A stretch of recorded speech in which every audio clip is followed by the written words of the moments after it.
இன்னைக்கு நம்ம ஒரு சூப்பரான மூவி பார்க்க போகிறோம். வாங்க டிலே பண்ணாமல் ஸ்டோரிக்குள்ளே போயிடலாம். ஸ்டார்டிங்கில் நம்மளோட ஹீரோயின் சூசியை காமிக்கிறாங்க. அங்கே காட்டை தான் அங்கே ப்ரே பண்ணிச்சேக்கா. என்னோட ஹஸ்பண்ட் என்ன தான் ரொம்ப லவ் பண்ணுறதா சொல்கிறான். பட் அவன் கண்டிப்பாக என்னை லவ் பண்ணலைன்னு எனக்கு தெரியுது. அவன் ஏகப்பட்ட பொண்ணுங்களோட சேர்ந்து அவன் பழக்க வச்சுருக்கான். எனக்கு இந்த லைஃப்பில் இருக்கவே பிடிக்கல. எனக்கு பிடிச்ச மாதிரி வாழ்க்கை எப்போ அமையும்னு சொல்லிட்டு அவள் ரொம்பவே ஃபீல் பண்ணிச்சேக்கா. கண்டிப்பாக இந்த லைஃப் கூடிய சீக்கிரம் உனக்கு முடிய போகுது. அதுக்கப்புறம் நீ உனக்கு பிடிச்ச பர்சனை நீ மீட் பண்ணுவ அப்படின்றத அந்த காடுமே அங்கே சொல்லிட்டுருக்காங்க. ஒரு ட்ரீயை தான் அவள் கும்பிட்டுச்சேக்கா. அந்த ட்ரீயில் அந்த ஃப்ளார் எல்லாமே விழுந்துச்சுன்னா நம்ம கும்பிடும்போது கண்டிப்பாக நம்மளோட ஆசைகள் எல்லாமே நிறைய. ஸோ அப்போங்க நம்ம ஹீரோயின் அங்கே வேண்டிட்டு இருக்கும்போது அவளோட ஹஸ்பண்டும் அவளோட பையன் சூச்சுமே அங்கே வந்துடுறாங்க. உங்களுக்காக தான் நாங்கள் ஏற்பாடு பண்ணியிருக்கோம் பர்த்டே செலிப்ரேஷனை. நீங்கள் ப்ளீஸ் இப்போ வாங்கம்மா அங்கே கீழே போய் கேட்கலாமே கட் பண்ணலான்னு சொல்லிட்டு கூப்பிடும்போது அப்போ அங்கே ஃபாங்மே நான் உன்னை ரொம்பவே லைக் பண்ணிட்டுருக்கேன், ப்ளீஸ் நீ கீழே வா போகலான்னு சொல்லிட்டு கூப்பிட்டா அவள் ரொம்பவே கோவமாயிட்டு இக்னோர் பண்ணிவிட்டு அவள் பாட்டு அங்கேருந்து கிளம்பி போயிட்டுருக்கா. ஸோ பட் அங்கே பார்த்தாங்க கீழே பயங்கரமாக கிராண்டாக அவங்க ஏற்பாடு பண்ணியிருக்கான். அங்கே இருக்க எல்லாருமே இவர் உண்மையிலே பொண்டாட்டியை ரொம்ப லவ் பண்ணிகிட்ருக்காருப்பா அப்படின்ற சைட் அங்கே பேசிகிட்டு இருக்காங்க. நீ கேக் இப்போ இதெல்லாமே கட் பண்ணணும்னு சொல்லிட்டு அவனுமே அங்கே பேசிகிட்டு இருக்கும்போது அங்கே கேன் ஒரு லேடிட்டேருந்து அவனுக்கு கால் வருது. உடனே இப்போ முக்கியமான மீட்டிங் இருக்குது எனக்கு ஆஃபீஸில், நான் இப்போ போயிட்டு வந்துடுறேன்னு சொல்லிட்டு ஹீரோயின் அந்த பார்ட்டியில் கேக்கை கூட கட் பண்ணாமல் அயன்பாட்டு அங்கே விட்டுட்டு போனதுமே அவளுக்கு அவ்வளோ ஒரு அவமானம் ஆயிடுச்சுக்கு. அப்போ அங்கே இருக்க எல்லாருமே என்னப்பா இவர் இப்படி பண்ணிட்டுருக்காரு, கேக் கட் பண்ணாமல் போகிறாரேன்னு சொல்லிட்டு அங்கே பேசும்போது அப்போ அங்கே அந்த சர்வெண்ட் சொல்கிறாங்க, மேடம் கேக் கட் பண்ண டைம் ஆயிடுச்சு, நீங்கள் வெட்டுங்கன்னு சொன்னதுமே எந்த ஒரு கேக்குமே வெட்டணும்னு அவசியம் கிடையாது, பார்ட்டியை கேன்சல் பண்ணி விடுங்கன்னு சொல்லிட்டு அந்த கேக் எல்லாமே இங்கே கீழே தள்ளி விட்டுட்டு அவப்பாட்டு கோவமாயிட்டு அங்கேருந்து போயிடுறா. அங்கே இருக்க எல்லாருமே என்னப்பா இந்த குடும்பமே ரொம்ப வியர்டாக பிஹேவ் பண்ணிட்டு இருக்காங்கன்னு சொல்லிட்டு பேசிகிட்டு இருக்காங்க. ஸோ ஹீரோயின் இன்னைக்கு நீ பண்ணதை கண்டிப்பாக நான் மன்னிக்கவே மாட்டேன்னு சொல்லிட்டு யோசிச்சுட்டு அங்கே உள்ள தன்னோட திங்ஸ் எல்லாமே வச்சுருக்கா. அது எல்லாத்தையும் பார்த்துட்ருக்கா. அதுக்கப்புறம் அவளோட வெட்டிங் சர்டிஃபிகேட்டையுமே எடுத்து கிழிஞ்சி அங்கே பாக்ஸுக்குள்ளே போட்டுட்ருக்கா. அங்கே அவங்க ஹஸ்பண்ட் அங்கே ஃபேங் வந்துடுறான். உனக்காக ஒரு முக்கியமான விஷயம் காமிக்கணும் வான் சைட் அங்கே கூட்டிகிட்டு வந்தா அந்த கேனை தான் அவன் கூட்டிகிட்டு வந்திருக்கான். இதான் நம்ம பையன் சூச்சுவோட டீச்சர் அப்படின்றத சொல்லிட்டுருக்கான். அவன் அந்த குழந்தைகிட்ட ரொம்ப பாசமாக அப்படியே கொஞ்சிட்டு பேசிகிட்டு இருக்கா. நம்ம ஹீரோயினுக்கு பட் நல்லாவே தெரியும் இவன் போய் சொல்லி கூட்டிகிட்டு வந்திருக்கான்னு சொல்லிட்டு அங்கே போனதுமே ரொம்பவே ஹாப்பியாகிட்டு அவள் போய் அவனுக்கு கிஸ் கொடுத்ததுமே ஏசமான டீச்சர் இவ பிள்ளைய பார்க்க வந்திருக்காளா இல்லை பிள்ளையோட அப்பாவை கவனிச்சுக்க வந்திருக்காளா அப்படின்ற சொல்லிட்டு ஹீரோயின் எதுவுமே சொல்லலை. ஏன்னா இவனோட புத்தியை தான் சொல்லிட்டு அங்கே போயிடுறா. வீட்டுக்குள்ளே போயிட்டு அங்கே திங்ஸ் எல்லாத்தையுமே தூக்கி எறிஞ்சிட்டு அங்கே தீயை வச்சு கொளுத்தி விட்டுட்டு உன்னோடது எதுவுமே எனக்கு தேவை கிடையாதுன்னு சொல்லிட்டு அவங்க உட்காந்துட்டு இருக்கும்போது என்னாச்சு ஏன் இவ்வளோ கோவமாக இருக்குன்னு சொல்லிட்டு கேட்டதும் நான் ஒன்றும் கோவமாலாம் இல்லை, நான் இப்போ கெஸ்ட் ரூமில் போய் தூங்குறதுக்காக போகிறேன், நீ தயவு செஞ்சு இங்கே நான் அங்கேயுமே தொல்லை பண்ணக்கூடாதுன்னு சொன்னதும் நீ ஏன் இப்படிலாம் கோவப்பட்டு பேசிகிட்டு இருக்க, நீ என்ன அந்த பொண்ணு இங்கே இருக்க அனுமதிக்க மாட்டேன்னு சொன்னதும் ஏன் இல்லை என்கிட்ட பர்மிஷன் கேட்டால் நீங்கள் கூட்டிகிட்டு வந்த உன்னோட ஆசை லவரை கூட்டிகிட்டு வந்திருக்கேன்னு எனக்கு தெரியுது, டீச்சர் வேலை பேசம் போட்டு கூட்டிகிட்டு வந்திருக்கேன்னு சொல்லிட்டு அவள் கேட்குறா. ரூம்க்கு போனதுமே இந்த சூச்சுவும் அவனுமே போய் அவளை அங்கே ரூமில் அங்கே கூட்டிகிட்டு போகிறாங்க வெளியே சுற்றுறதுக்காக. ஸோ ஹீரோயினுக்கு அதை பார்த்துட்டு அங்கே அவ்வளோ ஒரு கஷ்டமாயிடுச்சுக்கே, என்னை பெத்த பிள்ளையுமே கூட சேர்ந்து இப்படி துரோகம் பண்ணுறானேன்னு சொல்லிட்டு ரொம்பவே ஃபீல் பண்ணிவிட்டு திரும்பவுமே அந்த கடவுள்கிட்ட போய் எங்கள் வேண்டிகிட்டேக்கா. என்னால் இந்த வாழ்க்கையை ஏற்றுக்கவே முடியலை, எனக்கு இந்த வாழ்க்கையில் வாழ்கிறதுக்குமே விருப்பம் இல்லாமல் இருக்குது, எனக்கு பிடிச்ச மாதிரி வாழ்க்கையை நான் வாழ முடியும்னு சொல்லிட்டு கேட்கும்போது அங்கே வந்துடுறான். உனக்காக ஃபுட் எல்லாமே நான் ஏற்பாடு பண்ணி வச்சுருக்கேன், இப்போ சாப்பிட்றதுக்காகவா, உண்மையிலே உனக்கு இந்த ஃபுட்டு ரொம்பவே பிடிக்கும் அப்படின்றத அவன் சொல்கிறான். கூட ஆறி போயிருன்னு சொன்னதும் அவள் உள்ளே போனால் இவங்க 3 பேருமே சேர்ந்து அங்கே உட்காந்துட்ருக்காங்க. அவன் இந்த கேனை அம்மான்னு கூப்பிட்டதுமே நீ இப்போ என்னடா சொல்லி அவளை கூப்பிட்டேன்னு சொல்லிட்டு ரொம்ப கோவப்பட்டதுமே அப்போ அங்கே இந்த கேன் சொல்கிறான், அவன் சின்ன பிள்ளை ஏதோ தெரியாமல் பேசிட்டா, நீங்கள் இவ்வளோ கோவத்துறதுக்கு கோவப்படாதீங்க அப்படின்றத சொல்லிட்டு இருக்காங்க. அப்போ அந்த ஃபேங்மே அதே தான் சொன்னதுமே ஓ நான் பெத்த புள்ள வேற ஒருத்தியை போய் அம்மான்னு கூப்பிட்றது உனக்கு அவ்வளோ ஈஸியாக இருக்கா, ஏன் உன் ஆசை லவரை கூப்பிட்டாங்கன்னு சொல்லிட்டு ரொம்ப ஹாப்பியாகிறான்னு சொன்னதும் நீ என்ன பேசிகிட்டு இருக்கா, அப்படிலாம் இல்லை நீ வா ஃபஸ்ட்டு உட்காந்து சாப்பிடுன்னு சொல்லிட்டு அங்கே ரொம்பவே அவனுக்கு பயமாயிடுச்சுக்கு. சரி நேற்று நைட்டு நீ எங்கே போய் சுற்றிட்டு வந்தேன்னு சொன்னதும் அங்கே அவனுக்கு ரொம்பவே நர்வஸ் ஆயிடுச்சுக்கு, இவளுக்கு உண்மை தெரிஞ்சு போச்சோ என்னமோன்னு சொல்லிட்டு அங்கே சாப்பிட்டுட்டு இருக்கும்போது பார்த்தா அந்த கேனுக்கு அங்கே ரொம்பவே இம்பார்ட்டன்ட் கொடுத்து அங்கே பேசிகிட்டு இருக்கான். அதுக்கப்புறம் உங்கள் வீட்டில் ஒரு மரம் இருக்கதா கேள்விப்பட்டேன், அதில் வேண்டிக்கிட்டால் என்ன வேணாலும் நடக்குமாமே, நினச்சது எல்லாமே வந்து நீங்கள் வாய்ப்பு கொடுப்பீங்களான்னு சொல்லிட்டு கேட்கும்போது அப்போங்க அவன் ஆமாம் அது நடக்கும்னு சொல்லும்போது ஹீரோயின் அது ஃபேமிலி மெம்பர்ஸ் கும்புற கடவுள் உனக்கு கிடையாது அப்படின்றத சொல்கிறா.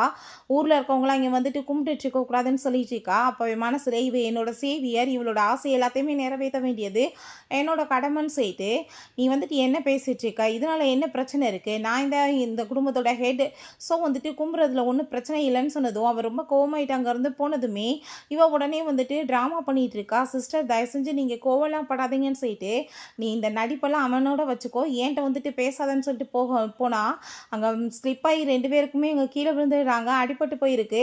பட் ஆனால் அவன் அவளை காப்பாற்றுறதுக்கு தான் இம்பார்ட்டன்ட் கொடுக்குறான் வாசி. ஹீரோயின் அவன் காப்பாற்றலை. ஹீரோயின் அப்படியே அங்கே மயக்கமாயிடுறான். கண்ணை முடிச்சு பார்த்தா ஹாஸ்பிட்டலில் தான் இருக்கா.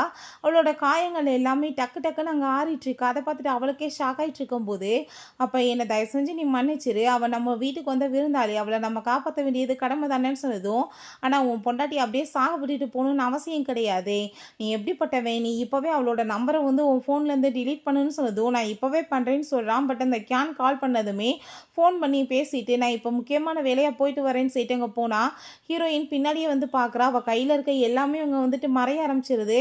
பார்த்தா அவங்க 2 பேருமே சேர்ந்து கிஸ் பண்ணிட்டு இருக்காங்க. முக்கியமான வேலை இதானான்னு சொல்லிட்டு அவளுக்கு அங்கே ரொம்பவே கோவமாயிட்டு எல்லாத்தையுமே அங்கே கழட்டி போட்டுட்டு அவள் பாட்டு அங்கே வந்து மரத்துக்கு முன்னாடி நின்றா. என்னால் இதுக்கப்புறமே இந்த வாழ்க்கையில் இருக்க முடியாது, இவன் சரியான ஃப்ராட் அப்படின்றத சொல்லிட்டு இருக்கும்போது அப்போ அங்கே அவங்க எல்லாருமே வந்துடுறாங்க. நீ ஹாஸ்பிட்டல்லேருந்து டிஸ்சார்ஜ் ஆகாமல் இஷ்டத்துக்கு நீ வாட்டு சொல்லாமல் இல்லாமல் ஓடி வருவியான்னு சொல்லிட்டு அங்கே கேட்டதுமே ரெக்கவர் ஆகிட்டே நீ உன்னோட இந்த விருந்தாளியை நல்லா பார்த்துக்கிறத வேலையை பாருன்னு சொல்லிட்டு கோவமாயிட்டு கன்னத்தில் அறிஞ்சிடா. அதை பார்த்துட்டு அவனுக்கு அங்கே ரொம்ப கோவமாயிட்டுருக்கு. அவன் உள்ளே போனதுமே அப்போ அந்த கேன் வந்து நீ என்ன நினச்சிட்டு இருக்கா, அவன் என்ன உன்னை ரொம்ப லவ் பண்ணிட்டு இருக்கான்னு நினைக்கிறியா, அவன் நான் என்ன தான் ரொம்ப லவ் பண்ணிட்டு இருக்கான், எனக்காக என்ன வேணாலும் பண்ணுவான்னு சொல்லிட்டு அங்கே வந்து பேசிகிட்டு இருக்கா. அவன் மேலே எனக்கு ஒன்றும் லவ்வெல்லாம் கிடையாது, அவன் பெரிய பணக்காரன், ஸோ அவனை வந்து நான் கைக்குள்ளே வச்சுருக்கேன், நான் தான் வந்து சேவியர்னு அவன் நினச்சிட்டு இருக்கான்னு சொல்லிட்டு அவங்க பேசிகிட்டு இருக்கா. அப்பாங்க நானே அவனை தூக்கி குப்பையில் தான் எரிஞ்சிட்ருக்கேன், யூஸ் பண்ண பொருளை யூஸ் பண்ணுறதுக்கு உனக்கு அவ்வளோ ஆசையாக இருந்தா வச்சுட்டு போய், எனக்கு ஒன்றும் பரவாயில்லன்னு சொன்னதும் அவளுக்கு அதை கேட்டுட்டு அங்கே ரொம்பவே நர்வஸ் ஆகிட்டுருக்கேன், என்னடா அப்படி பேசுகிறான்னு சொல்லிட்டு பிறகு அங்கே அவள் ட்ரெஸ் எல்லாமே சூஸ் பண்ணிட்டு இருந்தா. அந்த கேன் அங்கேயுமே வந்து வேணுக்குனே ஹீரோயின் சூஸ் பண்ண ட்ரெஸ் எனக்கு பிடிச்சிருக்குன்னு சொல்லிட்டு பேசினதுமே நீ எடுத்துக்கோன்னு சொன்னதும் அங்கே ஹீரோயினுக்கு செம கடுப்பாகி போயிட்டு மற்ற ட்ரெஸ்ஸை சூஸ் பண்ணுங்க மேடம்னு சொன்னால் எல்லாத்தையுமே கிழிச்சு எரிஞ்சு விட்றா. எனக்கு எதுவும் தேவை கிடையாதுன்னு சொல்லிட்டு அவன் மனசே உடஞ்சி போயிடுது. அங்கே திரும்ப அங்கே வந்து கடவுள்கிட்ட போய் அங்கே வந்துட்டு ப்ரே பண்ணிச்சேக்கா. அப்போ அங்கே அவன் அவ்வளோ எல்லாமே கூட்டிகிட்டு வந்ததுமே இந்த லைஃப்பில் இதுக்கப்புறமே என்னால் இருக்க முடியாதுன்னு சொன்னதும் கண்டிப்பாக வந்துட்டு உன் ஆசை நிறைவேற போகுது, ஏன்னா இத்தனை நாளாக நீ காத்துட்டு இருந்த டைம் வந்துருச்சு, நீ வரலாம் உள்ளன்னு சொல்லிட்டு அங்கே கூப்பிடுறாங்க. ரியலான வேர்ல்டுக்கு போ, நீ பண்ண வேண்டிய வேலையை முடிச்சிட்டேன்னு சொல்லிடுறாங்க. ஸோ அங்கே ஒரு கண்ணாடி மூலமாக அவங்க அந்த லைஃப்குள்ளே போயிடுறா. சரி அவளுக்கு எதுவும் புரியலை. அப்போ அங்கே லிங்க்ன்ற ஒரு பர்சன் வந்து வேமா கட்டி பிடிச்சதுமே இவன் யாரான்னு சொல்லிட்டு அவளுக்கு எதுவுமே புரிய மாட்டுது. என்ன டைம் இதெல்லாமேன்னு சொல்லிட்டு அவளுக்கு எதுவும் புரியலை. என்னன்னு பார்த்தா அவங்க ரியலான வேர்ல்டுக்குள்ளே வந்திருக்கா. இப்போ அவங்க பாட்டியுமே அங்கே வந்துட்டு ரொம்பவே ஃபீல் பண்ணிட்டு இருக்காங்க. உனக்காக எப்பயுமே கடவுள்கிட்ட இவன் ப்ரே பண்ணிகிட்டே இருந்தாமான்னு சொன்னதுமே கடவுள் சொன்னாங்கல்ல உங்களுக்காக வந்து ப்ரே பண்ணிகிட்டே ஒரு காத்துட்ருக்கானே அது இவன் தானான்னு சொல்லிட்டு ஹீரோயினுக்கு அங்கே ரொம்ப ஷாக் ஆகிட்டுருக்கு. இங்கே வீட்டில் பார்த்தா இப்படி மேடமை காணாம எங்கே போனான்னு சொல்லிட்டு எதுவுமே புரியலை. பாருங்க சார் அப்படின்றத சொல்லிட்டு அந்த மெய்டுமே சொல்கிறாங்க, மேடம் இந்த லெட்டரை கொடுத்துட்டு போனாங்கன்னு சொல்லிட்டு. ஸோ அந்த லெட்டர் எல்லாத்தையுமே அங்கே படித்து பார்க்கும்போது நீ இதை படிக்கிறப்ப நான் வந்துட்டு அங்கே இருக்க மாட்டேன்னு அவள் எழுதியிருக்கா. நீங்கள் கேட்டு பாருன்னு சொன்னதும் இவன் நம்ம ஹீரோயின் அன்னைக்கு பேசின எல்லாத்தையுமே அவள் ரெக்கார்ட் பண்ணியிருக்கா. ஸோ அதை கேட்டுட்டு அவளுக்கே ரொம்ப ஷாக் ஆகி போயிருது. அப்படின்னா நீ என் பொண்டாட்டியை வந்துட்டு கஷ்டப்படுத்தி இங்கேருந்து துரத்திருக்கேன்னு சொல்லிட்டு அவன் கோவப்படுறான். நான் வந்துட்டு எதுவும் பண்ணலைன்னு சொன்னதும் அப்போ நீ வந்துட்டு போய் சொல்லி ஏமாத்திருக்கேன்னு சொல்லிட்டு கோவப்படும் போது அப்போ அங்கே அவளோட பாய் ஃப்ரெண்டு வந்துடுறான். நீங்கள் யாருன்னு சொல்லி கேட்டதும் நான் தான் இவளோட பாய் ஃப்ரெண்டு, நான் வந்து இவளை லவ் பண்ணி ஏமாத்து போனவேன்னு சொன்னதுமே அவனுக்கு அதை கேட்டுட்டு ரொம்ப ஷாக் ஆகிட்டுருக்கு. அப்போ அங்கே அந்த பையன் இவங்க வந்துட்டு நம்மளோட சேவியர் ஆச்சேப்பா, நம்ம எப்படி இவங்களை வந்துட்டு விட முடியும், அவங்க தப்பு பண்ணாங்கன்றதுக்காக விட முடியுமான்னு சொன்னதும் அதை கேட்டுட்டு அவனுக்கு தலையெல்லாமே பெயின் ஆயிடுச்சுக்கு. அப்போ அங்கே என்ன வந்து பேசிட்டு இருக்க கூட சேர்ந்து சுற்றிட்டு இவ என்கிட்ட ஏகப்பட்ட காசை பறிச்சுட்டு இப்போ ஓன்ட்ட வந்திருக்கா அப்படின்றத சொல்லிட்டு இருக்கான். 2 இயர்ஸ்க்கு முன்னாடி இவன் வந்து உன்னை காப்பாற்றினான்றியே, இங்கே பாரு அவள் வந்துட்டு உன்னை காப்பாற்ற கிடையாது, 2 இயர்ஸ்க்கு முன்னாடி என் கூட சேர்ந்து இவள் அப்ராடில் சுற்றிட்டு இருந்தா, அதுக்கான எவிடன்ஸ் என்கிட்ட இருக்குன்னு சொல்லிட்டு காமிச்சதும் அப்போ இதுவுமே பொய்யான்னு சொல்லிட்டு அவனுக்கு ஷாக் ஆகிட்டுருக்கு. ஸோ ஹீரோயின் தான் அவனுக்கு வந்துட்டு ஹெல்ப் பண்ணி காப்பாற்றி இருந்திருக்கா. பட் இந்த முட்டாள் வந்துட்டு அவன் நினச்சிட்டு அங்கே வந்துட்டு இந்த மாதிரி பிஹேவ் பண்ணிகிட்டு இருக்கான். ஸோ அந்த பிரேஸ்லெட்டை வாங்கி பார்த்தா அது ஹீரோயின் சொல்லிட்டு புரிஞ்சு போயிடுது. அப்படின்னா இத்தனை நாளை என் பொண்டாட்டியோட வச்சுட்டு நீ ஏமாத்திருக்கேன்னு சொல்லிட்டு கோமாகறான். இவளுக்கான பனி பனிஷ்மெண்ட் கிடைக்கணும்னு சொல்லிட்டு அவங்க பாய் ஃப்ரெண்டுமே அவளை அங்கேருந்து இழுத்துட்டு போனதுமே இப்போ நம்ம என்ன பண்ணுறதுன்னு சொல்லிட்டு இவங்களுக்கு எதுவும் புரிய மாட்டுது. நம்ம ஹீரோ எல்லாத்தையுமே இங்கே வந்து உட்காந்து ரீட் பண்ணிட்டு இருக்கா. அவளுக்கு இந்த லைஃபே இப்போ வந்து புதுசாக இருக்குது. இப்போ நான் என்ன பண்ணுறது எனக்கு எதுவும் தெரியலேன்னு சொல்லிட்டு யோசிச்சுட்டு இருக்கும்போது அங்கே அந்த லிங்க் வந்து அவளுக்காக ஃபுட் எல்லாமே கொடுக்குறான். உன்னை எப்போ இருந்து நான் லைக் பண்ணிட்டு இருக்கேன் தெரியுமான்னு சொல்லிட்டு அவன் ஹக் பண்ணிக்கிட்டதுமே ஹீரோ எனக்கு இதெல்லாமே ரொம்ப வித்தியாசமாக இருக்குது, நீங்கள் என்ன பண்ணிட்டுருக்கீங்க, எனக்கு எதுவுமே சரியாக தெரியலை அப்படின்றத சொல்லிட்டு அவங்க வந்துட்டு தனக்கு ஒன்றுமே புரியாத விஷயத்தெல்லாமே சொல்கிறா. அப்போங்க அவன் எனக்கு ஆனால் எதை பற்றியுமே கவலை கிடையாது, உன்னை நான் ரொம்ப லவ் பண்ணிகிட்ருக்கேன்னு சொல்லிட்டு அவன் ஹக் பண்ணிக்கிறான். இவனை பார்த்தா அங்கே ஃபோட்டோ வச்சுட்டு என் பொண்டாட்டியை காணோம் நீங்கள் பார்த்தீங்களான்னு சொல்லிட்டு எல்லாத்தையுமே கேட்டதுமே என்ன இந்த ஆள் வந்து முட்டாளா, ஏன்னா பைத்தியம் மாதிரி கேட்குறான்னு சொல்லிட்டு எல்லாரும் பார்த்தா அவனோட ஃபோட்டோவே தான் இருக்குது. அதை பார்த்துட்டு அவனுக்கு எதுவுமே புரிய மாட்டுது. வீட்டில் இருந்து அவளோட ஃபோட்டோவை தானே நான் எடுத்துகிட்டு வந்தேன்னு சொல்லிட்டு அவன் ஷாக் ஆகிடுச்சேக்கான். அப்பா நம்ம இப்போ என்ன பண்ணுறது, அம்மா வந்துட்டு நம்மளை நிரந்தரமாக விட்டுட்டு போயிட்டாங்களா, அம்மா இல்லாமல் நம்ம என்ன பண்ண முடியும்ப்பான்னு சொன்னதும் நீ ஒன்றும் கவலைப்படாத, கண்டிப்பாக நான் அப்படி விட மாட்டேன், அம்மாவை திரும்ப கூட்டிகிட்டு வந்துடுவேன்னு சொல்லிட்டு அவன் திரும்ப அங்கே அந்த கடவுளோட முன்னாடி அங்கே போயிட்டு கேட்குறான். என் பொண்டாட்டியை நான் ரொம்ப மிஸ் பண்ணிகிட்ருக்கேன்னு சொல்கிறான். அந்த பையனுமே பயங்கரமாக அழுதுட்ருக்கான். தெரியாமல் தப்பு நடந்துருச்சு, எங்கள் அம்மா இல்லாமல் என்னால் இருக்க முடியாதுன்னு சொன்னதும் அவளை இங்கே ஒரு டாஸ்க்காக தான் நாங்கள் அனுப்பி விட்டோம், அந்த டாஸ்க்கை அவள் கம்ப்ளீட் பண்ணிட்டா. ஸோ திரும்பவுமே அவளோட ரியலான வேர்ல்டுக்கு அவள் வந்துட்டான்னு சொல்லிட்டு அவங்க நம்ம லிங்கை வந்து ஹக் பண்ணிட்டு இருக்க அந்த பிக்சர் எல்லாமே காமிச்சதுமே இந்த பயங்கரமாக அழுகிறான்.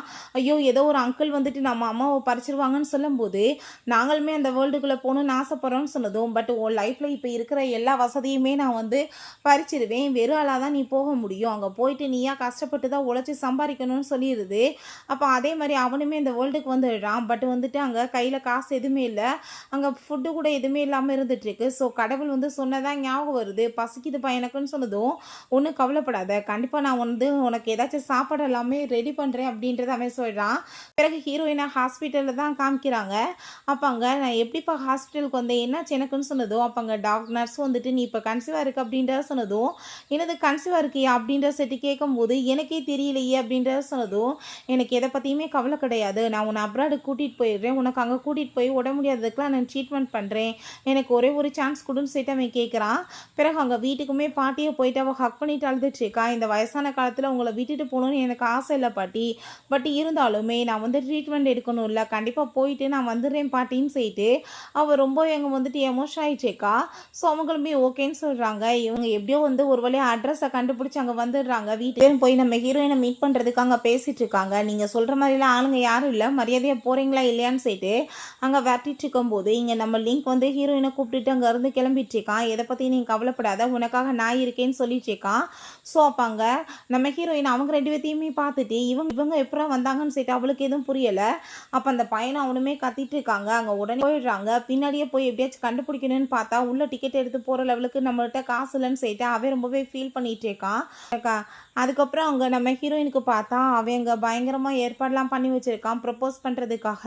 நம்ம ஹீரோயின் எப்பயுமே இந்த மாதிரி ஒரு டைமண்ட் ரிங் போடணும்னு ஆசைப்பட்டுருவா போல், அதே மாதிரி அவன் ஏற்பாடு பண்ணியிருக்கான். பட் நான் வந்துட்டு உன்னை லவ் பண்ணலை, ஆனால் இங்கே கண்டிப்பாக எனக்கு அப்படி ஃபீலிங்ஸ் வரும்போது நான் உன்கிட்ட சொல்கிறேன்னு சொன்னதுமே நீ கண்டிப்பாக என்னை ஏற்றுக்கறணும், ஆனால் நீ இப்போதைக்கு என்னை வந்து ஒரு ஃப்ரெண்டாவாச்சும் ஏற்றுக்கலாம்ல அப்படின்ற சொன்னதும் ஏன் இல்லை கண்டிப்பாக நம்ம ஃப்ரெண்ட்ஸாக இருக்கலாம், நான் பிடிச்சிச்சுன்னா உன்னை வந்துட்டு நான் சொல்லி ஏற்றுக்கிறேன் அப்படின்றத சொன்னதும் அதை கேட்டுட்டு அங்கே அவனுமே ஓகேன்னு சொல்கிறான். பிறகு இந்த கேனை பார்த்தா அவளுமே ரியலான வேர்ல்டுக்கு வந்துட்டா. அப்போ அங்கே நான் இப்போ கன்சீவாக இருக்கேன் அவன்கிட்ட சொல்லி நான் வந்து கன்ஃபஸ் பண்ணிடுவேன்னு சொல்லிட்டு அவங்க ஐடியா பண்ணிச்சேக்கா. நம்ம ஹீரோ இங்கே லிங்கை பார்த்தா அவளுக்காக ஃபுட் எல்லாமே ரொம்ப சூப்பராக ரெடி பண்ணி வச்சுட்டு இருக்கோமே. ஹீரோயின் சாப்பிட்டு பார்த்துட்டு எல்லாமே ரொம்ப எம்மியாக இருக்குப்பா, பட் எல்லாமே ஸ்பைசஸாக இருக்கே, உனக்கு வந்துட்டு ஸ்பைஸே பிடிக்காதேன்னு சொன்னதும் பட் இந்த ஃபுட் எல்லாமே உனக்கு பிடிச்ச மாதிரி நான் ரெடி பண்ணியிருக்கேன், ஒன்றும் பிரச்சனை கிடையாதுல்ல, உனக்கு பிடிச்சிருந்தா எனக்கு போதும்னு சொல்லிட்டு அவங்க பேசிகிட்டு இருக்கான். ஸோ ஹீரோயினுக்கு அதை கேட்டுட்டு ரொம்ப எமோஷன் ஆகிட்டு இருக்கு. அங்கே உனக்கு என்ன வந்து நல்லா குக் பண்ண தெரியுமான்னு சொன்னதும் ஏன் இல்லை சூப்பராக நான் குக் பண்ணுவேன், குக் பண்ணுறதுல நான் பெரிய திறமைசாலி, உனக்காக நான் டெய்லியுமே குக் பண்ணி கொடுக்க ரெடியாக இருக்கேன்னு அவன் சொல்கிறான். எனக்காக நீ ஒரு வாய்ப்பு கொடுப்பியா, என்னை வந்து உன் பாய் ஃப்ரெண்டாக ஏற்றுக்குவேன்னு சொல்லிட்டு அவன் திரும்ப அங்கே கன்ஃபஸ் பண்ணிட்டு இருக்கான். ஸோ ஹீரோயினுக்குமே இந்த மாதிரிலாம் வந்துட்டு நம்மளை உட்கார வச்சு ஒரு வேலைக்காச்சும் ஆக்கி போடணும், அதை நம்ம சாப்பிடணும்னு ஆசைப்பட்டிருக்கா. அதே மாதிரி இவன் இருக்கானேன்னு சொல்லிட்டு அங்கே ரொம்ப எமோஷன் ஆகிட்டு இருக்கு. ஸோ ஓகே நம்ம பழகி பார்க்கலான்னு சொன்னதும் அவனுக்குமே ரொம்ப சந்தோஷமாயிட்டு இருக்கு. பிறகு இந்த பையனை பார்த்தாங்க பண்ணை சாப்பிட்டுட்டு, அப்பா எப்பயுமே நீங்கள் இதை தான் வாங்கி கொடுக்குறீங்க, எனக்குமே நல்ல சாப்பாடு சாப்பிடணும்னு ஆசையாக இருக்குப்பான்னு சொல்லும்போது, அவங்க ஒரு பையன் பர்கர் சாப்பிடவுமே எனக்கு அதெல்லாம் வேணும்ப்பா, எனக்கு அம்மாவை மீட் பண்ணணும், உங்களால் தான் அம்மா போனாங்க, எனக்கு நீங்கள் வந்து கூட்டிகிட்டு வந்து அம்மாவை விடுங்கன்னு சொல்லிட்டு பயங்கரமாக அழுததுமே எங்கள் முன்னாடி வந்துடுது. நான் உங்களுக்கு அட்ரஸ் எல்லாமே கொடுக்குறேன், நானே உங்களுக்கு ஃப்ளைட் டிக்கெட் எல்லாமே ஏற்பாடு பண்ணி கொடுக்குறேன், நீங்கள் அங்கே போய் மீட் பண்ணி அவளை முடிஞ்சால் உங்களுக்கு கூட்டிகிட்டு வாங்க அப்படின்றத சொன்னதும் அவனுமே சரி ஓகேன்னு சொல்லிட்டு அங்கே அதுக்கு ஒத்துக்கிறாங்க. அந்த இடத்துக்குமே வந்துடுறாங்க. பட் நம்மளுக்கு இங்கே அட்ரஸ் தெரியாதே, நம்ம எப்படி போய் அம்மாவை மீட் பண்ண முடியும்னு சொன்னதும் ஒன்றும் கவலைப்படாத, நம்ம கூடிய சீக்கிரம் போய் மீட் பண்ணிடலான்னு சொல்கிறாங்க. இவங்கள பார்த்தாங்க ரொம்ப சூப்பராங்க சாப்பிட்டுட்டு என்ஜாய் பண்ணிட்டுருக்காங்க. இவன் நல்லா ஒர்க்குமே பண்ணுறா. 2 பேருமே சேர்ந்து அங்கே மூவி எல்லாமே பார்த்துட்ருக்காங்க. ரொம்பவே இவங்க லைஃப் வந்து ஸ்மூத்தாக போயிட்டுருக்கு. பட் இவங்களுக்கு பார்த்தாங்க ரொம்பவே கஷ்டமாயிட்டுருக்கு. எப்படியாச்சும் போய் அவளை வந்து ஒரு டைம் ஆச்சு மீட் பண்ணணும்னு சொல்லிட்டு இவங்க வந்துட்டு அவ்வளோ தூரத்துக்கு அங்கே ட்ரை பண்ணிட்டுருக்காங்க. இங்கே 2 பேரும் சேர்ந்து அங்கே கிஸ் பண்ணிக்க போனால் ஹீரோயின் ரொம்ப ஆக்வர்ட் ஆகிட்டுருக்கா. அப்போ அங்கே அவன் பக்கத்தில் கிஸ் பண்ணுறதுக்கு வந்ததுமே வெளியே பார்த்தா ஃபயர் வுட்ஸ் எல்லாமே வெடித்ததுமே ரொம்பவே ஹாப்பி ஆகிட்டு அதை எல்லாத்தையுமே போய் அவள் ஃபோட்டோ எடுத்துகிட்ருக்கா. லிங்க் நீயுமே வந்து பாருன்னு சொல்லும்போது அவன் திரும்ப ஹீரோயின்ட்டு அங்கே வந்து ப்ரப்போஸ் பண்ணுறான். ப்ளீஸ் எனக்கு ஒரே ஒரு வாய்ப்பு கொடுன்னு சொல்லிட்டு. பட் இந்த டைம் அவன் வந்து ஓகேன்னு சொல்லிடுறான். அவங்கள பார்த்தா இன்னைக்கு எப்படியாச்சும் அம்மாட்ட பேசி கன்ஃபஸ் பண்ணி கூட்டிகிட்டு போயிடணும் அப்படின்றத சொன்னதும் கண்டிப்பாக நான் வந்துட்டு அவளை எப்படியாச்சும் கன்ஃபஸ் பண்ணிடுவேன்னு அவன் சொல்கிறான். நான் அம்மா வந்துட்டு நான் சொன்னால் கேட்பாங்க, அவங்களுக்கு என்ன ரொம்ப பிடிக்கும், நான் எப்படியாச்சும் அம்மாவை கன்ஃபஸ் பண்ணிடுவேன்ப்பான்னு சொல்லிட்டு இருக்கான். எங்கள் ஹீரோயின்ட்ட நான் உன்னை ரொம்ப லவ் பண்ணிகிட்டு இருக்கேன், ஸ்கூல் படிக்கிறப்பலேருந்து உண்மையில் எனக்கு லவ் இருக்குன்னு சொல்லிட்டு அவளை போய் அவன் ஹாப்பி ஆகிட்டுங்க கிஸ் பண்ணிவிட்டு என்னை ஏற்றுக்கிட்டதுக்கு தேங்க்யூன்னு சொல்லிட்டு அவன் ரிங்கை வந்துட்டு போட போகும்போது கரெக்டாக பார்த்தா அவன் வந்து நீ என்ன வேலை பண்ணிகிட்ருக்கன்னு சொல்லிட்டு லிங்கை வேற போட்டு அவன் அடித்ததுமே அவனுமே பதிலுக்கு சண்டைக்கு போனதும் தயவு செஞ்சு நீ எனக்காக கோவப்படாத, நீ வீட்டுக்குள்ளே போ, நான் வந்து உனக்கு எல்லாமே எக்ஸ்பிளைன் பண்ணுறேன், இவங்ககிட்ட நான் பேசிக்கிறேன்னு சொன்னதும் அந்த பையன் அம்மான்னு சொல்லிட்டு வந்ததுமே விலகிக்கிறா. தயவு செஞ்சு நீ இப்படிலாம் பிஹேவ் பண்ணாத, நான் வந்து மிஸ்டேக் பண்ணிட்டேன், அந்த கேன் எங்ககிட்ட போய் சொல்லி ஏமாத்திட்டா அப்படின்றத சொன்னதும் அம்மா நானுமே தெரியாமல் மிஸ்டேக் பண்ணிட்டேம்மா, ப்ளீஸ் எங்கள் கூட வாங்கன்னு சொல்லிட்டு இங்கே கெஞ்சும் போது அந்த கேன் அங்கே வந்துடுறா. இவரை சேர்ந்து நீங்கள் எதுக்காக அப்படி கெஞ்சிட்ருக்கீங்க, நான் உங்களை ரொம்ப லவ் பண்ணிகிட்ருக்கேன், என் வயிற்றில் உங்களோட குழந்தை தான் இருக்குன்னு சொல்லிட்டு அவள் திரும்ப அங்கே வந்துட்டு பேசினதும் மரியாதை நீ இங்கேருந்து போயிடு, ஏதாச்சும் வந்துட்டு உருப்படி இல்லாமல் பேசிகிட்டு இருக்காத, நான் அவட்ட என்னோட குடும்பத்துக்கு வர சொல்லி பேசிகிட்டு இருக்கேன்னு சொன்னதும் எப்படிலாம் பேசிகிட்டு இருக்கீங்க, லவ் பண்ணாத ஒருத்தி பின்னாடி சுற்றுறீங்க, நான் உங்களை ரொம்ப லவ் பண்ணிகிட்ருக்கேன், உங்கள் குழந்தைய வயிற்றில் இருக்குன்னு சொன்னால் புரியாதான்னு சொன்னதுமே பரவாயில்லப்பா, டோட்டல் ஃபேமிலியுமே ஒன்று சேர்ந்துருக்கீங்க, ஃப்ராடு குடும்பமா, எல்லாரும் சேர்ந்து ஒன்றா ஹாப்பியாக இருங்கன்னு சொல்லும்போது அவன் கோவமாயிட்டு அவளை அடிச்சங்க தாள்னா அவளுக்கு அங்கே பிளட்டிங் ஸ்டார்ட் ஆயிடுது. ஸோ ஹீரோயின் அடுத்தவங்க குடும்பத்தை கெடுக்கணும்னு நினச்சா இந்த மாதிரி தான் உனக்கு பனிஷ்மெண்ட் இருக்கும், சரி இது பரிதாபப்பட்டு உன்னை ஹாஸ்பிட்டலுக்கு அனுப்பி வைக்கிறேன்னு சொல்லிட்டு அங்கே டாக்டர்ஸேமே வர சொல்லி அங்கே ஹாஸ்பிட்டலுக்கு கூட்டிகிட்டு போக சொன்னதும் இவன் ஹீரோயினை ஹக் பண்ணிவிட்டு ப்ளீஸ் என்னை விட்டுட்டு போகாதன்னு சொல்லிட்டு எவ்வளோ வந்துட்டு அங்கே டார்ச்சர் பண்ணிட்டுருக்கான். அப்போ அங்கே லிங்க் வந்து நீ என்ன பண்ணிட்டுருக்க, மரியாதையோட அவளை விட்டு போறியா இல்லைன்னு சொல்லிட்டு அவனை போட்டு அடிச்சிடுறான். நம்ம ஹீரோயின் நீ வந்து அவனை விடு, எதுவும் வந்துட்டு நீ பெருசாலாம் எடுத்துக்காத, உனக்கு நான் எல்லாத்தையும் டீட்டெயிலாக சொல்கிறேன்னு சொன்னதும் நீ எதுவுமே சொல்லணும்னு அவசியம் கிடையாது, ஓ மேலே எனக்கு நம்பிக்கை இருக்குன்னு சொல்லிட்டு இருக்கான். ஸோ நான் எப்படி வந்துட்டு எனக்கு லைஃப் வேணும்னு ஆசைப்பட்டனோ அந்த மாதிரியும் ஒரு லைஃப்பை வந்து நான் சூஸ் பண்ணிட்டேன்னு அவள் சொல்கிறப்ப அந்த பையன் தயவு செஞ்சு அம்மா நீங்கள் என்கிட்ட வந்துருங்கன்னு சொல்லிட்டு இருக்கும்போது அவன் கோவமாயிட்டு இருக்கான். அப்போ ஹீரோயின் அங்கே கால் பண்ணி போலீஸ்கிட்ட இவங்க 2 பேர்த்தையும் பிடிச்சிட்டு போங்கன்னு சொல்லிடுறாங்க. லிங்க் அங்கே கோவமாயிட்டு நீ எதுக்காக அவங்க பக்கத்தில் நெருங்கி போகிற, எனக்கு அதை பார்த்தா ஜெலஸாக இருக்குன்னு சொல்லிட்டு பிடிச்சி அங்கே வந்துட்டு கிஸ் பண்ணிட்டு இருக்கான். வெளியே பார்த்தா அங்கே ட்ரீ வந்துடுது. அந்த பையன் அழுதுட்டு இருக்கும்போது இப்போ என்ன வந்து இப்படிலாம் எனக்கு நடந்துட்டு இருக்குன்னு சொல்லி கேட்டதுமே நீ ரூல்ஸ் எல்லாத்தையுமே பிரேக் பண்ணிட்ட, இதுக்கப்புறமே நீ இருக்கக்கூடாது, நீ உன்னோட அந்த நாவல் வேர்ல்டுக்கே திரும்ப போன்னு சொன்னதுமே என் பொண்டாட்டி இல்லாமல் நான் போய் என்ன பண்ண முடியும், ப்ளீஸ் எங்களுக்கு ஒரே ஒரு வாய்ப்பு கொடுங்கன்னு சொன்னதும் சரி ஓகே நீ அவளை எப்படியாச்சும் கன்ஃபஸ் பண்ணி கூட்டிகிட்டு போகலாம், பட் அவளுக்காகவே அது தோணணும், அவளோட முன்னாடியே போய் அவளை டார்ச்சர் பண்ணக்கூடாதுன்னு சொன்னதுமே அங்கே அவனுமே ஓகேன்னு சொல்கிறான். இங்கே ஹீரோயினா அவனுமே சேர்ந்து அங்கே கிஸ் பண்ணிட்டு இருக்காங்க. வந்துட்டு எப்படி வந்து ஹாப்பியாக குடும்பம் இருந்துச்சு, இப்போ இப்படி ஆகி போயிடுச்சேன்னு சொல்லிட்டு கவலையாயிடுச்சுக்கு. நெக்ஸ்ட் டே நம்ம ஹீரோயின் எந்திரிச்சு பார்க்கும்போது அப்போ அங்கே அவன் தயவு செஞ்சு நீ வந்துட்டு என் மேலே கோவலாம் இல்லைல்ல, நான் வந்து அப்படிலாம் பிஹேவ் பண்ணதில்லைன்னு சொன்னதும் அதெல்லாம் ஒன்றும் கிடையாதுன்னு சொல்லிட்டேக்கா, நான் உன்னை எப்போ இருந்து லவ் பண்ணிட்டுருக்கேன் தெரியுமா, ஸ்கூல் படிக்கிறப்பலேருந்தேன்னு சொல்லிட்டு அவன் வந்து தன்னோட லவ் எல்லாத்தையுமே அங்கே வந்துட்டு சொல்லிட்டேக்கான். கரெக்டாக எப்போ லவ் ஸ்டார்ட் ஆச்சுன்னு சொல்லிட்டு கேட்டதும் எலிமெண்ட்ரி ஸ்கூல்லேருந்து லவ் ஸ்டார்ட் ஆச்சு, இப்போ வரைக்குமே அது கண்டினியூ ஆகிக்கிட்டு இருக்குன்னு சொல்லிட்டு கிஸ் பண்ணிட்டு இருக்கான். பிறகு 2 பேருமே ஷாப்பிங் போனால் இவங்க 2 பேருமே பின்னாடி அங்கே வந்து பார்த்துட்டு இருக்காங்க. அப்பா நீங்கள் தயவு செஞ்சு அம்மா முன்னாடி மட்டும் போயிடாதீங்க, அதுக்கப்புறம் அம்மாவை இப்படி தூரமாக இருந்து பார்க்குறது கூட நம்மளுக்கு கிடைக்காம போயிருப்பான்னு சொல்லிட்டு இவங்களுக்கு அதெல்லாமே பார்த்துட்டு கவலையாயிட்டுருக்கு. ஸோ அப்பாங்க அந்த கேன் வந்து அதெல்லாமே பார்த்துட்டு வயிற்றுச்சலாயிட்டு இருக்கா, என் புள்ள சேர்த்து போச்சு, ஆனால் நீ வந்துட்டு இப்படி அவளோட பின்னாடி சுற்றிட்டு இருக்கியா, அவள் மட்டும் எப்படி ஹாப்பியாக இருப்பா, கண்டிப்பாக அவட்ட இருந்துமே இனிமேல் நான் எல்லாத்தையுமே பறிக்கணும்னு சொல்லிட்டு அவளுக்கு அங்கே அவ்வளோ ஒரு வயிற்றுச்சலாயிடுச்சுக்கு. இந்த பையனை பார்த்தா ஐயோ அம்மா என் கண்ணு முன்னாடியே போயிட்டுருக்காங்க, நான் என்ன பண்ணுறதுன்னு சொல்லிட்டு அவன் பயங்கரமாக அழுதுட்டுருக்கான். எனக்கு அம்மா வேணும்னு சொல்கிறான். அந்த ஃபேன் கூட அவள் வந்துட்டு எவ்வளோ ஹாப்பியாக இருந்ததெல்லாம் நினச்சி பார்த்துட்டு இவன் ஒரு பக்கம் ஃபீல் பண்ணிகிட்ருக்கான். இதுக்கெல்லாம் காரணம் நான் தான், தப்பான லேடி கூட சேர்ந்து இருந்ததுனால தான் இப்படி ஆயிடுச்சுன்னு சொல்லிட்டு அவன் ரொம்பவே ஃபீல் பண்ணிகிட்ருக்கான். நம்ம எப்படியாச்சும் வந்துட்டு அவளை வந்து கன்ஃபஸ் பண்ணிடலாம், நீ கவலைப்படாதன்னு சொல்லும்போது அந்த கேன் அங்கே வந்துடுறா. அங்கே அந்த குட்டி பையன் எங்கள் அப்பாட்ட இருந்து விலகி போன்னு சொன்னதுமே நீ வாய முடிட்டு பேசாமருன்னு சொன்னதும் என் புள்ள சேர்த்து போச்சு, அது உன் பிள்ளையும் தானே, உனக்கு கொஞ்சமாச்சும் அறிவு இருக்கான்னு சொல்லிட்டு கேட்குறப்ப உனக்கு வந்துட்டு கரெக்டாக நடந்திருக்கு, நீ ரொம்பவே கேவலமான பொம்பளைன்னு சொல்லிட்டு அவன் ரொம்பவே கோவப்படுறான். அங்கே நம்ம லிங்க் வந்து குக் பண்ணிட்டு இருக்கும்போது நீ ஏன் எப்பயும் பண்ணுற, என்னை எதுவுமே பண்ண விட மாட்டேன்னு சொன்னதும் சரி ஓகே வா நானுமே கூட சேர்ந்து உனக்கே ஹெல்ப் பண்ணுறேன்னு சொல்லிட்டு 2 பேருமே சேர்ந்து அங்கே ரொம்ப சூப்பராக அங்கே குக் பண்ணி அங்கே ரொம்பவே வந்துட்டு ஹாப்பியாக என்ஜாய் பண்ணி அங்கே சாப்பிட்டுட்டு இருக்காங்க. வெளியே திரும்ப பார்த்தா அவங்க அங்கே முன்னாடி வந்து நின்றுட்டு திரும்பவுமே ப்ளீஸ் எங்களுக்கு ஒரு வாய்ப்பு கொடுங்கன்னு சொல்லிட்டு பேசும்போது ஹீரோயின் செம கடுப்பாய் போயிடுறான். மரியாதை இங்கேருந்து போகிறீங்களா இல்லையான்னு சொல்லிட்டு கோவப்பட்டுட்டு இருக்கா.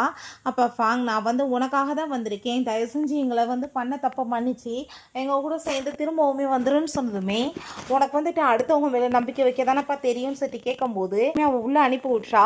உனக்கு இப்போ என்னதான் வேணும்னு சொன்னதோ அந்த பையனுமே ரொம்ப கெஞ்சிட்டு இருக்கான், ப்ளீஸ்மா என் மேலே கொஞ்சம் கருணை காமிங்கன்னு சொல்லிட்டு நம்ம ஹீரோயின். பட் அங்கே ரொம்பவே வெறுத்து போயிடுறா.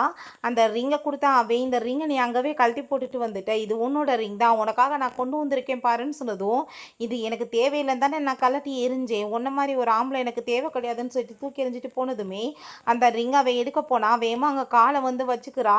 அப்போ என்ன தைரியம் தான் நீ வந்துட்டு இந்த மாதிரி பண்ணுவேன்னு சொல்லிட்டு அந்த பையன் பிடிச்சி தள்ளி விடுறான். இவனுமே கோவப்பட்டு அடிச்சு விடுறான். உன் புள்ள சேர்த்து போச்சு, ஆனால் அதை பற்றி உனக்கு கொஞ்சம் கூட கவலை கிடையாதுன்னு சொன்னதுமே தானே உனக்கு பனிஷ்மெண்ட் கிடைச்சிருக்குன்னு சொன்னதும் சரி ஓகே நான் வந்து உன்னை இதுக்கப்புறம் தொந்தரவே பண்ண மாட்டேன், நீ என்ன உன் பொண்டாட்டியை கன்ஃபஸ் பண்ணி உன் கூட வச்சுக்கணும்னு ஆசைப்படுறியா, இந்த ரிங்கை வச்சுக்கோ, நீ ஹாப்பியா இரு ஓகேவான்னு சொல்லிட்டு அவள் கொடுத்ததும் இவன் மாறாள் கிடையாது, என்ன நடந்துட்டு இருக்குன்னு சொல்லிட்டு இவனுக்கு ஷாக் ஆயிடுச்சுக்கு. இவன் வேமா கதவை போய் நாக் பண்ணலான்னு சொல்லிட்டு அங்கே போனால் அங்கே நம்ம ஹீரோயினும் அங்கே லிங்க்குமே ரொம்ப ஹாப்பியாக அவங்க லைஃப்பை எந்த மாதிரி கொண்டு போகணும்னு சொல்லிட்டு பேசிகிட்டு இருக்காங்க. அதை பார்த்துட்டு இவங்களுக்கு அங்கே ரொம்ப கவலையாயிடுச்சுக்கு. அந்த பையன் அம்மா நம்ம கையை விட்டு போயிட்டாங்களப்பான்னு சொல்லிட்டு அங்கே ஃபீல் பண்ணிட்டு இருக்காங்க. அங்கே கார் முடியாமல் இருக்குன்னு சொன்னதும் நீ வெயிட் பண்ணு நான் உனக்காக மெடிசன் வாங்கிட்டு வரேன்னு சொல்லிட்டு லிங்க் அங்கேருந்து போகிறான். அப்போ அப்பாவும் பிள்ளையுமே அங்கே வந்துடுறாங்க. தயவு செஞ்சு நீ எங்களுக்கு ஒரே ஒரு வாய்ப்பு கூட சேர்ந்து வந்துடு நம்ம போயிடலாம் அப்படின்ட்டு சொல்கிறாங்க. ஹீரோயின் உங்கள் கூட சேர்ந்து எனக்கு வந்து பேசுறதுக்கே விருப்பம் கிடையாது, நீங்கள் பண்ண கொடுமைகள் போதும்னு சொல்லிட்டு அங்கே லிங்க் அங்கே பேசுறதுக்காக அங்கே போயிட்டுருக்கா. அப்போ அங்கே கார் வந்துட்டு வேமா அவள் தான் ஆக்சிடென்ட் பண்ண வர்றா. இவன் ஹீரோயினை பிடிச்சி காப்பாற்றி விட்டுட்டு இவனுக்கு ஆக்சிடென்ட் ஆகிடுது. ஸோ வேமா அங்கே ஹாஸ்பிட்டலுக்கு தான் கொண்டு போயிட்டுருக்காங்க. அங்கே ரொம்பவே வந்துட்டு அவனுக்கு அடிபட்டுருக்கு. இவங்க எல்லாருமே சேர்ந்து வெயிட் பண்ணிட்டு இருக்கும்போது இப்போ இந்த லைஃப்லேயுமே வந்து அப்பா பிள்ளையும் சேர்ந்து என் சந்தோஷத்தை கெடுத்துட்டீங்க, இப்போ சந்தோஷமா உங்களால் இப்போ அவன் சாக புழக்கே கிடக்குறான்னு சொல்லிட்டு அவன் ரொம்ப ஃபீல் பண்ணிட்டு இருக்கா. அவனுக்கு மட்டும் ஏதாச்சும் ஆச்சுன்னா அவனை அவங்கள மன்னிக்கவே மாட்டேன்னு சொல்லிட்டு இருக்கும்போது அப்போ டாக்டர் வந்துடுறாங்க. நான் சாரி கேட்டுக்கிறேம்மா, அவருக்கு வந்து ரொம்பவே இன்ஜுரி ஆயிடுச்சு, அவரை காப்பாற்ற முடியல, அவர் இறந்து போயிட்டாருன்னு சொன்னதும் அதை கேட்டுட்டு அவளுக்கு அங்கே ரொம்பவே வந்துட்டு ஃபீல் ஆயிடுது. ஸோ அவனோட பாடியுமே கொண்டு வந்ததுமே பயங்கரமாக அங்கே வந்துட்டு அழுதுட்டு இருக்கும்போது அப்போ அங்கே அந்த கேன் வந்துடுறா. நீ என்ன இங்கே பண்ணிட்டு இருக்கான்னு சொல்லிட்டு ஹீரோயின் கேட்டதுமே நீ என்னோட குழந்தைய வந்துட்டு கொலை பண்ணிட்ட, அதனால தான் நான் வந்து உன்னோட லவ்வை உன்ட்ட வந்து பறிச்சிட்டேன்னு சொல்லிட்டு அவன் முடிய பிடிச்சி அவள் வந்து சண்டை போட்டதுமே இதெல்லாமே நீ தான் பண்ணேன்னு சொல்லிட்டு அவள் கழுத்தை பிடிச்சி நெரிச்சு அங்கே வந்து சண்டை வந்துடுது. ஸோ அவளை பிடிச்சங்க தள்ளும் போது கரெக்டாக அப்போ ஃபேங்க அவங்க பையனுமே வந்துடுறாங்க. நீ என்ன பண்ணிட்டுருக்க, மரியாதையோடு இருந்துக்கோன்னு சொல்லிட்டு அங்கே கோவப்படும் போது நான் வந்துட்டு என்ன மிஸ்டேக் பண்ணேன்னு சொல்லிட்டு அவங்க கோவப்பட்டுச்சேக்கா. இத்தனை பிரச்சனைக்கு காரணமே நீ தான் சொல்லிட்டு அவனுமே அங்கே பயங்கரமாக அங்கே கத்த ஆரம்பிச்சிடுறான். உன் புள்ள செத்து போச்சான்னு அதை பற்றி உனக்கு கொஞ்சம் கூட கவலை இல்லையான்னு சொன்னதுமே என் புள்ள இங்கே இருக்கான், ஓ வயிற்றுக்குள்ளே ஒரு குழந்தை வளர்ந்துச்சுன்னா அதுக்கு நான் வந்து பொறுப்பாக முடியுமான்னு சொல்லிட்டு அவன் பயங்கரமாக கோவப்பட்டுருக்கான். நீ ஏன் இப்படிலாம் பண்ணிட்டுருக்க, நம்ம வந்துட்டு பேசாமல் அந்த வேர்ல்டுக்கு போயிடலாம், நம்ம வந்துட்டு நல்லா வசதியாக நிம்மதியாக வாழலாம், நீ வந்துருன்னு சொன்னதுமே நான் இந்த வேர்ல்டுக்கு வர்றதுக்காக அது எல்லாத்தையுமே சாக்ரிஃபைஸ் பண்ணிட்டு தான் இங்கே வந்திருக்கேன், அங்கே போனாலும் என் கையில் ஒரு பைசா இருக்காது, நான் ஒரு சாதாரண மனுஷன்தான் சொன்னதும் நீ என்ன பேசிகிட்டு இருக்க, முட்டாள் மாதிரி ஏன் நீ இப்படி பண்ணுன்னு சொல்லிட்டு அவள் ரொம்ப கோவப்பட்டுருக்கா. ஸோ ஹீரோயினுக்கு அதை கேட்டுட்டு அங்கே ரொம்பவே ஷாக்காக தான் இருக்கு. அப்போ அவள் கத்தி எடுத்தவங்க குத்த போகும்போது ஹீரோயின் இத்தனைக்கு காரணம் இவ தான் செய்து அந்த மரங்க வந்துடுது. நீ வந்து எங்கள் இஷ்டத்துக்கு மாறா நீ எதுவுமே இங்கே பண்ண முடியாது, கண்டிப்பாக நான் உன்னை இங்கே வந்துட்டு இல்லாமல் பண்ணிடுவேன், நீ இந்த உலகத்தில் மட்டும் கிடையாது அந்த நாவல் வேர்ல்டுக்குள்ளேயுமே இல்லாமல் போயிடுவேன்னு சொன்னதும் அதை கேட்டுட்டு அங்கே ரொம்பவே வந்துட்டு அவளுக்கு ஷாக் ஆகிட்டுருக்கு. பின்னாடி இவ்வளோ பெரிய வேர்ல்டு இருக்கான்னு சொல்லிட்டு அங்கே உள்ளே வந்திருக்கா. பட் இப்படி உல்ட்டாவாயிடுச்சின்னு சொல்லிட்டு அவளுக்கு எதுவுமே புரிய மாட்டுது. இப்போ அவள் உன்னை மன்னிச்சிட்டானா கண்டிப்பாக நாங்களுமே மன்னிக்க மன்னிக்கிறதுக்கு ரெடியாக இருக்கும், அப்படி இல்லைன்னா நீ இந்த உலகத்தில் இல்லாமல் போயிடுவ அப்படின்றத சொன்னதும் நான் வந்துட்டு அதெல்லாம் பண்ண மாட்டேன்னு சொல்லிட்டு அங்கே நம்ம ஹீரோயின்கிட்ட போய் ப்ளீஸ் என்னை மன்னிச்சிரு, எனக்கு ஒரே ஒரு வாய்ப்பு கொடுன்னு சொல்லிட்டு அவள் கெஞ்சினதுமே உன்ன மாதிரி ஒரு லேடியை கண்டிப்பாக நான் எப்பயுமே மன்னிக்க மாட்டேன், நீ பண்ண பாவத்துக்கு உனக்கு கண்டிப்பாக பனிஷ்மெண்ட் கிடைக்கணும்னு சொன்னதும் அவள் எந்த வேர்ல்டில் இல்லாமல் அங்கே மறைஞ்சு போயிடுறா. ஸோ இப்போங்க நம்ம ஹீரோயின் அவனோட பாடியை பார்த்துட்டு அங்கே ரொம்ப ஃபீல் பண்ணிட்டு இருக்கா. ஃபேங் திரும்ப நீ வந்துடுன்னு சொன்னாலுமே மூஞ்சில் முழிக்காமல் போயிடுன்னு சொல்லிட்டு அவள் கோவப்படுறா. லிங்க்ட நீ எனக்காக உயிரை கொடுத்துட்டியான்னு சொல்லிட்டு அவள் பயங்கரமாக ஃபீல் பண்ணி அழுகிறத பார்த்துட்டு இவங்களுக்கே கஷ்டமாயிடுச்சு. அப்போங்க நர்ஸ் உங்கள் பாடியை ரொம்ப நேரம் வச்சுட்டு இருக்க முடியாது மேடம், நீங்கள் போங்கன்னு சொல்லும் போது நானுமே உயிரோடு இருக்க எனக்கு விருப்பம் கிடையாதுன்னு சொல்லிட்டு அவப்பாட்டங்க கையை கட் பண்ணிவிட்டு அப்படியே மயக்கமாயிடுறா. அதை பார்த்துட்டு இவங்களுக்கு பயமாயிட்டுருக்கு. ஹாஸ்பிட்டலில் ரொம்ப சீரியஸாக இருக்கும்போது அந்த ட்ரீ வந்து கேட்குது, இப்போ உன் பொண்டாட்டியை நீ காப்பாற்றணும்னு ஆசைப்பட்டேன்னா நான் கண்டிப்பாக வந்து ஹெல்ப் பண்ணுறேன், அந்த லிங்க்மே திரும்ப உயிரோடு வந்துடுவான், பட் அவளுக்கு உங்கள் 2 பேர்த்தையுமே ஞாபகம் இல்லாமல் போயிடும், இந்த தியாகத்தை நீ பண்ணுறதுக்கு ரெடியாக இருக்கேன்னு சொன்னதும் அவனுக்கு ரொம்ப கவலையாக இருக்குது. அந்த பையனுமே பயங்கரமாக அழுதுச்சிருக்கான். பட் இருந்தாலும் என் பொண்டாட்டியோட உயிரையை காப்பாற்றுறதுக்காக நான் இதெல்லாமே பண்ணுறேன், நான் சாக்ரிஃபைஸ் பண்ணிக்கிறேன்னு சொன்னதும் அதே மாதிரி அங்கே வந்து திரும்ப அந்த பாஸ்டில் அங்கே அவன் காருக்குள்ளே உட்காந்துட்டு இருந்த சீனே வந்துடுது. ஸோ இவங்க 2 பேரும் மறைஞ்சிருந்து பார்த்துட்ருக்காங்க. அங்கே போனதுமே அவன் நம்ம ஹீரோயின்ட்டு அந்த பையன் போய் அம்மான்னு சொல்லிட்டு அங்கே பேசினதுமே அவளுக்கு உண்மையிலே எல்லாமே மறந்து போயிடுது. நீங்கள் யார், எதுக்காக என்ன வந்து அம்மான்னு கூப்பிட்டுட்டு இருக்கேன்னு சொல்லிட்டு அவள் ரொம்ப கோவப்படுறா. அவனுமே அங்கே வந்துட்டு பேச வரும்போது அப்போ அங்கே லிங்க் நீங்கள் எதுக்காக இங்கே வந்து தொல்லை பண்ணிட்டுருக்கீங்க அப்படின்ற சொல்லிட்டு அங்கே கேட்டதும் நம்ம ஹீரோயின் யாருன்னே இவங்க எனக்கு தெரியல, பட் எங்கேயோ ஃபேமிலியராக மட்டும் எனக்கு தோணுது அப்படின்றத சொல்லிட்டு அங்கே பேசும்போது நம்ம ஃபேங் சொல்கிறான், நீ வந்து எதை பற்றியுமே வந்துட்டு கவலைப்படாத, உன்னை நாங்கள் டிஸ்டர்ப்லாம் பண்ண மாட்டோம், இவன் உன்னோட புள்ள தான், உனக்கு தான் ஞாபகம் இல்லை, அப்பப்போ அந்த பையன் மட்டும் வந்து பார்ப்பான், நீ தயவு செஞ்சு அதை மட்டும் வந்து மறுத்துறாத அப்படின்ற சொல்லிட்டு அவன் ரொம்பவே ஃபீல் பண்ணிட்டு இருக்கான். ஸோ கண்ணீரை வரைஞ்சிட்ருக்கு. அவன் என்ன பாவம் பண்ணானோ அதுக்கு தான் உனக்கு தண்டனை கிடச்சிருக்கு. அப்போ அங்கே நம்ம லிங்க் வந்து கேட்குறான், என்னப்பா இவங்கள யார் என்னென்னமோ பேசிகிட்டு இருக்காங்கன்னு சொன்னதும் எனக்கே தெரியலப்பா, என்ன ஹஸ்பண்டு புள்ளன்னு சொல்லிட்டு என்னமோ பேசுகிறாங்கன்னு சொல்லும்போது சரி நம்ம 2 பேருமே சேர்ந்து மேரேஜ் பண்ணிக்கலாமான்னு சொல்லிட்டு அவன் திரும்ப கேட்டதுமே கண்டிப்பாக கூடிய சீக்கிரம் பண்ணிக்கலான்னு சொன்னதும் ரொம்பவே வந்துட்டு ஹாப்பி ஆகிட்டு அங்கே அவ்வளோ போய் அவன் கிஸ் பண்ணிட்டு இருக்கான். சரி ஓகே நம்ம வந்துட்டு சூப்பராக வந்துட்டு மேரேஜ் பண்ணிக்கலாம் அப்படின்றத சொல்கிறாங்க. 2 பேருமே அங்கே மரத்துக்கிட்ட போய் அங்கே ரொம்பவே ஃபீல் பண்ணிட்டு இருக்காங்க. அவங்க வந்துட்டு கடைசியில் தங்களோட லைஃப்பை வந்து அங்கே சாக்ரிஃபைஸ் பண்ணி தான் அங்கே வந்துட்டு போயிடுறாங்க. திரும்ப அந்த வேர்ல்டுக்குள்ளே போயிடலாமான்னு சொல்லிட்டு அங்கே பார்த்துட்டு இருக்கும்போது அதே ட்ரீயில் வந்துட்டு அங்கே நம்ம ஹீரோவும் அங்கே ஹீரோயினும் லிங்க்குமே அங்கே வந்து நின்றுட்டுருக்காங்க. நான் வந்து உங்ககிட்ட பிரார்த்தனை பண்ணி வேண்டிக்கிட்டேன், ஸோ அதுபடி நீங்கள் எங்களுக்கு திரும்ப வந்துட்டு ஒன்று சேர்றதுக்கு வாய்ப்பு கொடுத்துட்டீங்க, ரொம்பவே தேங்க்யூன்னு சொல்லிட்டு இருக்காங்க. இவங்க 2 பேருமே அவள் வந்துட்டு அந்த லைஃப்பில் நம்ம கூட சேர்ந்து இருந்து தான் சந்தோஷமாக இல்லை, இந்த லைஃப்லையாச்சும் தனக்கு பிடிச்ச வாழ்க்கையை நிம்மதியாக வாழட்டும் அப்படின்றத சொல்லிட்டு இருக்காங்க. ஸோ ஹீரோயின் என்னப்பா அந்த மரத்துக்கு பின்னாடி ஏதோ எனக்கு சவுண்டு கேட்குற மாதிரி இருக்கேன்னு சொன்னதும் அதெல்லாம் ஒன்றும் இல்லைன்னு சொல்லிட்டு இருக்காங்க. எல்லாம் நாவல் வேர்ல்டில் இருக்காங்க, அவங்க அந்த சைடில் ரியலான வேர்ல்டில் இருக்காங்க. திரும்ப வந்துட்டு அவனுக்கு அங்கே ஃபீல் ஆகிட்டுருக்கு, என்னப்பா இல்லைப்பா உண்மையிலே ஏதோ சவுண்டு கேட்குது அப்படின்ற சைட்டு அவங்க வந்தா அப்போ அங்கே நம்ம லிங்க் வந்து அவளை ஹக் பண்ணிக்கிறான். இதுக்கப்புறமே உன்னை ஒரு நிமிஷம் கூட நான் விட்டுட்டு இருக்க முடியாது, நான் உன்னை ரொம்பவே லைக் பண்ணிட்டு இருக்கேன்னு சொல்லிட்டு இருக்கான். ஓகே ஃப்ரெண்ட்ஸ், இப்படியே இந்த மூவியுமே கம்ப்ளீட் ஆயிடுச்சு. இந்த வீடியோ உங்களுக்கு பிடிச்ச கண்டிப்பாக லைக் பண்ணுங்கள், ஷேர் பண்ணுங்கள், கமெண்ட் பண்ணுங்கள் அண்ட் ப்ளீஸ் சப்ஸ்கிரைப் பண்ணுங்கள். Bye guys.